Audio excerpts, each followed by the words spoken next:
నమస్తే. కల్వకుంట్ల కన్నారావు తెలంగాణలో ఈ మధ్య ఈ పేరు బాగా వినిపిస్తుంది. గత 10 ఏళ్లలో ఈ పేరు పెద్దగా వినిపించలా. దానికి ప్రధానంగా ఒక కారణం కూడా ఉంది. ఈయన కన్నారావు స్వయంగా అప్పటి ముఖ్యమంత్రి కేసీఆర్‌కు అన్న కొడుకు. ఇలాంటి సందర్భంలో ఈ కన్నారావు అండ్ గ్యాంగ్ ఏ రకమైనటువంటి అరాచకాలకు పాల్పడ్డారు అనేది ఇప్పుడు ఒక్కొక్కటిగా బయటకొస్తుంది. తాజాగా ఆదిబట్ల పోలీస్ స్టేషన్ లిమిట్స్‌లో కోట్లాది రూపాయల విలువైనటువంటి భూమిని ఆక్రమించుకోవడానికి కన్నారావు అండ్ గ్యాంగ్ అక్కడికి వెళ్ళటం, ఆ ఫెన్సింగ్‌ని ధ్వంసం చేయటం, అక్కడ ఉన్నటువంటి వారిని అడ్డుకొని వారిపై దాడి చేయటం చాలా సంచలనాత్మకమైనటువంటి అంశంగా ఇది మారింది. ఆ కేసులో దాదాపు 70 మందిని అరెస్ట్ చేశారు. ఈ కన్నారావు పరారీలో ఉంటే తాజాగానే పట్టుకున్నారు. ఇతను ఇప్పుడు జైల్లో ఉన్నాడు. ఇలాంటి సందర్భంలో ఈ కన్నారావు అక్రమాలు, అరాచకాలపై ఒక్కొక్కరిగా బయటకొచ్చి ఫిర్యాదులు చేస్తున్నారు. తాజాగా బంజారా హిల్స్ పోలీస్ స్టేషన్ లిమిట్స్లో ఒక సాఫ్ట్వేర్ ఇంజనీర్ని కిడ్నాప్ చేసి అతన్ని హింసించి మానసికంగా, శారీరకంగా వేధించడమే కాకుండా అతని వద్ద నుంచి లక్షల రూపాయలు అలాగే గోల్డ్ కూడా కాజేశారు ఈ గ్యాంగ్. ఇలాంటి సందర్భంలో బంజారా హిల్స్ పోలీస్ స్టేషన్లో కన్నారావు అండ్ గ్యాంగ్పై కేసులు నమోదయ్యాయి. ఇదిలా ఉంటే తాజాగా బాచుపల్లి పోలీస్ స్టేషన్లో మరొక ఫిర్యాదు. 600 గజాల స్థలాన్ని ఆక్రమించుకొని అక్కడ నకిలీ పత్రాలు కూడా సృష్టించాడు. మాకు న్యాయం చేయండి మహాప్రభు అని చెప్పి పోలీసులను ఆశ్రయించారు బాధితులు. అలాగే నార్సింగ్ పోలీస్ స్టేషన్లో కూడా ఇదే పరిస్థితి. కొంతమంది పేదలకు ప్రభుత్వం అప్పట్లో భూములు ఇచ్చింది. ఆ భూములను కూడా కాజేశాడు ఈ కన్నింగ్ కన్నారావు. ఒక బ్యాచ్ని ఏర్పాటు చేసుకోవడం, ఎక్కడ ఖాళీ ప్లేసెస్ ఉన్నాయి అనేది ఫైండ్ అవుట్ చేసి వాటిని ఆక్రమించుకోవడానికి విశ్వ ప్రయత్నాలు చేస్తారు. దానిలో భాగంగా కిడ్నాప్లు, బెదిరింపులు, రకరకాల అరాచకాలు సృష్టిస్తారు. ఇటువంటి సందర్భంలో ఇప్పుడు కన్నారావు బాధితులు వరుసగా బయటకు వస్తున్నటువంటి పరిస్థితి చాలా ముఖ్యమైనటువంటి పరిణామంగా మారింది. గత 10 ఏళ్లలో కన్నారావుపై పోలీసులు ఎలాంటి చర్యలు తీసుకోలేనటువంటి పరిస్థితి. ఎందుకనంటే అధికారంలో ఉన్నది వారు కాబట్టి. ఇటువంటి క్రమంలో కొంతమంది గులాబీ పార్టీలోని పెద్దలతో ఒక టీమ్గా ఏర్పడి దానికి సంబంధించి ఈ యొక్క భూదందాలు, భూ కబ్జాలు, అనేక రకాల అరాచకాలు, అక్రమాలు ఒక్కొక్కటిగా వెలుగులోకి వస్తున్నాయి. ఇతను ప్రస్తుతానికైతే జైల్లో ఉన్నాడు. ఎవరైతే కన్నారావు బాధితులుగా ఉన్నారో వారు ధైర్యంగా ముందుకొచ్చి కన్నారావు అరాచకాలపై ఫిర్యాదు చేస్తున్నటువంటి పరిస్థితి. కన్నింగ్ కన్నారావు బయటపడుతున్న మాజీ ముఖ్యమంత్రి కేసీఆర్ అన్న కొడుకు కన్నారావు అరాచకాలు.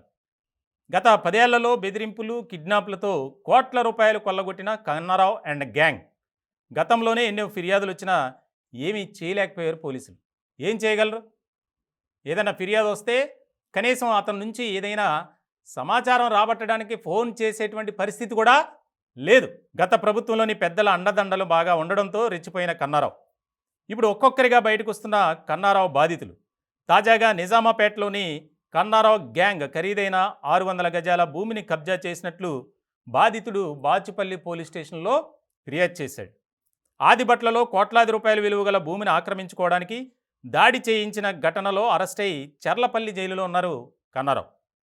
కిడ్నాప్ చేసి బెదిరించి 60 లక్షల నగదు, దాదాపు కిలో బంగారు నగలు దోచుకున్నారని సాఫ్ట్వేర్ ఇంజనీర్ విజయవర్ధన్ రావు అనే వ్యక్తి బంజారా హిల్స్ పోలీస్ స్టేషన్లో ఫిర్యాదు చేశాడు. తాజాగా అది కూడా కేసు నమోదైంది. నార్సింగ్లో తమ భూమిని ఆక్రమించుకున్నాడని కొంతమంది పేదలు ఫిర్యాదు. కన్నారావు అండ్ గ్యాంగ్ దందాలు, అరాచకాలపై ఫోకస్ పెట్టిన సీఎం రేవంత్ రెడ్డి ప్రత్యేక టీంను ఏర్పాటు చేసి విచారణ చేయించాలని డీజీపీకి ఆదేశాలు ఇచ్చిన సీఎం రేవంత్. చాలా ముఖ్యమైనటువంటి పరిణామంగా ఇది మారింది.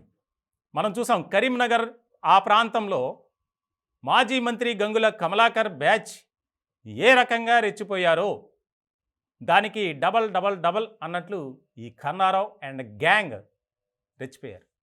చాలా ముఖ్యమైనటువంటి పరిణామం. అంటే బీఆర్ఎస్ పార్టీలో ఉన్నటువంటి పెద్దల అండదండలతో ఏ రకమైనటువంటి అరాచకాలు సృష్టించారనేది మనం ఇక్కడ స్పష్టంగా అర్థం చేసుకోవాలి. ప్రజలు కూడా ధైర్యంగా ముందుకొస్తున్నారు. ఎవరైతే ఈ కన్నారావు చేతిలో నిలువున మోసపోయినటువంటి వారు. దీనికి సంబంధించి పోలీస్ విభాగం కూడా ధైర్యంగా చెప్తుంది, ఎవరైనా సరే ముందుకు రండి. ఒక కన్నారావు అనే కాదు, గత ప్రభుత్వంలో ఎవరైతే మిమ్మల్ని ఇబ్బందులకు గురి చేశారో, వేధించారో వారి వివరాలు ఇవ్వండి. మీ వివరాలు ఎక్కడా కూడా మేము బయట చెప్పం, గోప్యంగా ఉంచుతాం అని. ఇప్పుడు తాజాగా కన్నారావు అండ్ గ్యాంగ్ చేస్తున్నటువంటి అరాచకాలు, అక్రమాలు బయటపడుతుండడంతో దీనిపై ప్రభుత్వం కూడా ఫోకస్ పెట్టింది. ముఖ్యంగా ఇప్పటికే ముఖ్యమంత్రి రేవంత్ రెడ్డికి అనేక రకాలుగా ఈ కన్నారావు గురించి కంప్లైంట్స్ అట. మొత్తానికి డీజీపీని ఆదేశించారు. దీనికి సంబంధించి ఒక ప్రత్యేకమైనటువంటి టీంను కూడా ఏర్పాటు చేశారు. ఎవరైతే కన్నారావు బాధితులు ఉన్నారో వారి దగ్గర నుంచి స్టేట్మెంట్లు తీసుకోవాలి. అలాగే ఎక్కడెక్కడ ఈ కన్నారావు గ్యాంగ్ భూములను ఆక్రమించుకున్నారు అనేది కూడా సుదీర్ఘమైనటువంటి విచారణ జరిపి సమగ్రంగా దర్యాప్తు చేయాలి అనేది మెయిన్ టార్గెట్గా పెట్టుకున్నారు. ఒక కన్నారావు కాదు, కన్నారావుని పూర్తి స్థాయిలో విచారిస్తే ప్రభుత్వంలోని పెద్దలు ఎవరు అండదండలు ఉన్నాయనేది స్పష్టంగా అర్థమవుతుంది. ముఖ్యంగా ఇప్పుడు ఆరోపణలు వినిపించేది కల్వకుంట్ల కన్నారావుకి, కల్వకుంట్ల చంద్రశేఖరరావు, కేసీఆర్, కేటీఆర్, హరీష్ రావు, ఇంకా కొంతమంది ప్రముఖుల అండదండలు ఉన్నాయి. ఏదైనా సరే వారి పేర్లు చెప్పే అక్కడ అరాచకాలు, దందాలు, వేధించడాలు, నిర్బంధించడాలు చేసేవారు అనేది బాగా అర్థమవుతుంది. దానికి సంబంధించి ఈ సాఫ్ట్వేర్ ఇంజనీర్ ఎవరైతే కంప్లైంట్ ఇచ్చాడో అతనికి సంబంధించినటువంటి కేసులో కూడా అదే జరిగింది. కిడ్నాప్ చేయడమే కాదు, అతని దగ్గర ఆస్తి ఉందని తెలుసుకుని ఆయనతో పరిచయం పెంచుకొని ఈ రకమైనటువంటి దందాలకు పాల్పడ్డారు. చాలా ముఖ్యమైనటువంటి పరిణామం. ఇప్పుడే తాజాగా ఇంకా కొంతమంది కన్నారావు బాధితులు పోలీసుల చెంతకు చేరుతున్నారు, ఆయన చేసినటువంటి అరాచకాలపై ఫిర్యాదు చేయటానికి. మొత్తానికి చాలా కీలకమైనటువంటి పరిణామంగా ఇది మారబోతుంది.